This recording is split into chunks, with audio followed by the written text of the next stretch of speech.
My ES used to be J. Somebody asked me, do you speak English? Oh, J. What? What is? Like, okay. So then I learned and then I have to focus on studies. And then later on I became a high school teacher.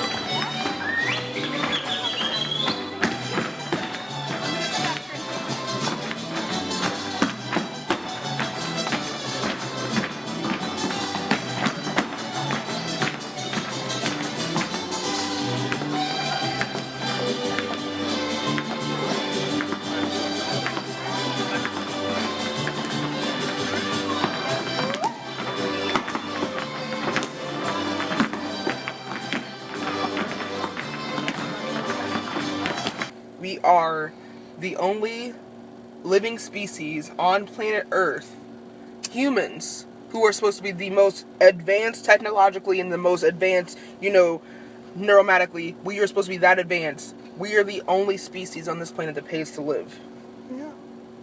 As if somebody owns this land. As if somebody owns the air. As if somebody owns the sun and the crops that grow naturally here. As if somebody owns that. I taught almost everything because I was a part of the bilingual block. And every single subject had to be taught bilingual. Yeah. I got all the way U.S. history, U.S. government, world history, ESL, reading, Spanish. I go all the way to the campus. And I was a soccer coach too. 1984-85, we won the CIM championship. And all right, we made it. And then I went to get my master's. I was thinking about to become a college teacher. And then my friends started pushing me to get all the way to get my PhD. Come on, David, since you love books. Yeah, but I love girls too. I need to get married. And I'm broke. I don't have money.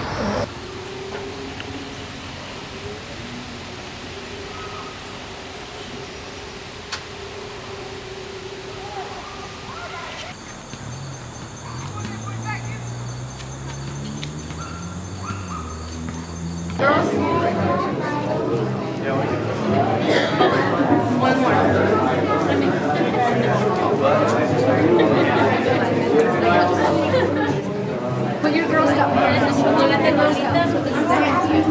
1, 2, 3.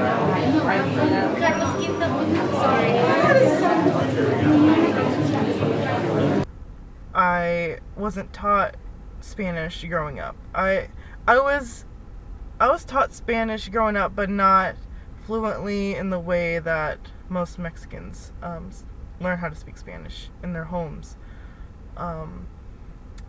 And I just feel like society has maybe influenced my family to think that they have to follow what America wants. They have to follow what their standards are.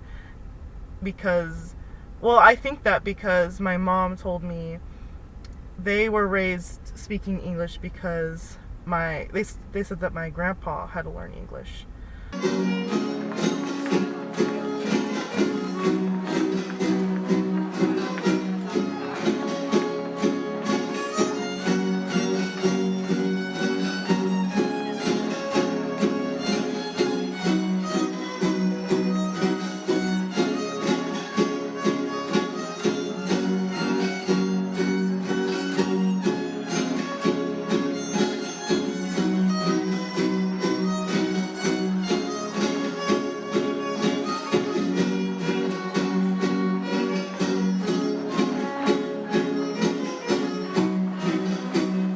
I just feel like my grandmother and my grandfather thought speaking English would be better for everybody. Well, it's good in the sense of it's good to be bilingual. It's good in the sense of efficiency to work for the system. Yeah. That's the only reason that you guys need to speak English, is to be able to function in the outside world, outside of your home, outside of your culture. But when you come home from this world where you can't be yourself, you want to come home to being you. And America has allowed your family to force themselves into believing that they had to strip their identity and strip their family of their culture to be able to work in the society. Just to work, not to live, not to enjoy, but just to work. Mm-hmm. You're working and you're taking away your identity just to make a paycheck. Just to make a paycheck. A paycheck is worth you losing your identity over. You're selling. If you think that's not selling your soul, then what is? What is selling your soul? Besides getting up every single day, pretending to not be yourself, allowing yourself to transform into what culture and society deems to be right or white. Okay? Imagine doing that every single day. That's basically slavery.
I have to straighten my hair to get a job. Mexican women are told to lose their accents and speak American because they're in America. What does that even mean? No other country does that. Trigger, no other country. No other country. Besides communist countries like Russia. Yeah. That we're so afraid of. Even though we're like just alike. Triggered. And it makes me upset because like my whole life I was just asked like, why don't you speak Spanish if you're Hispanic? Like that's the first thing someone asked me. Like why don't you really know how to speak Spanish? And inside that questions like that questioned my identity like my whole life. And my whole life I was always questioning who I was, and I felt lost most of the time.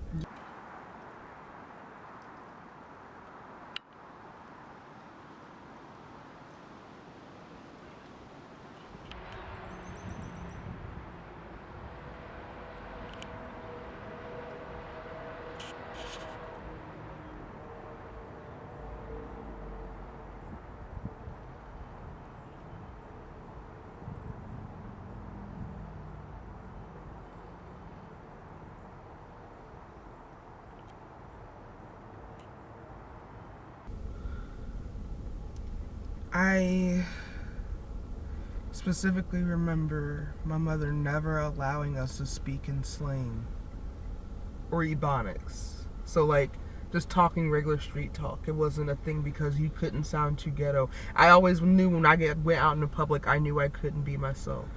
I had to act, white. I had to straighten my hair, perm your hair once a month, like because you needed to fit in. And to be just as smart with other girls in school. It equated to having straight hair. It equated to speaking proper. It equated to me being who I wasn't, essentially. And I just always felt like it was unfair that I couldn't be accepted for who I was, regardless of how, smart I actually was. I was always thought it's stupid until report cards came out. Because I was always the darker one in class. The brown paper bag theory still exists in, 2017, where, the darker on the scale you are, the less fortunate you seem, the less smart you seem. And I kind of resented my parents for that, for forcing me to leave the house and be somebody who I wasn't. To be able to have a great education, to be seen as somebody else who I wasn't. Because they wanted their kid to be seen as pristine and together. Black people you didn't want to send your kid to school being the normal ghetto black person who didn't speak normal English, who wasn't that smart, who didn't keep up on your grades. My parents were very strict on me for that reason. It's triggering. I had to be forced to be somebody who I wasn't. Although I was naturally smart, I had to speak and talk like somebody who I wasn't. I didn't have an identity. That felt like, because people called me a white girl. I was always the white girl. Mm-hmm. Because my mom wanted me to speak proper. She didn't want me to be, I had to basically be put against my own race in a sense where I had to act like I was better than them. Mm-hmm. To elevate myself so I could get the proper education. That's a shame.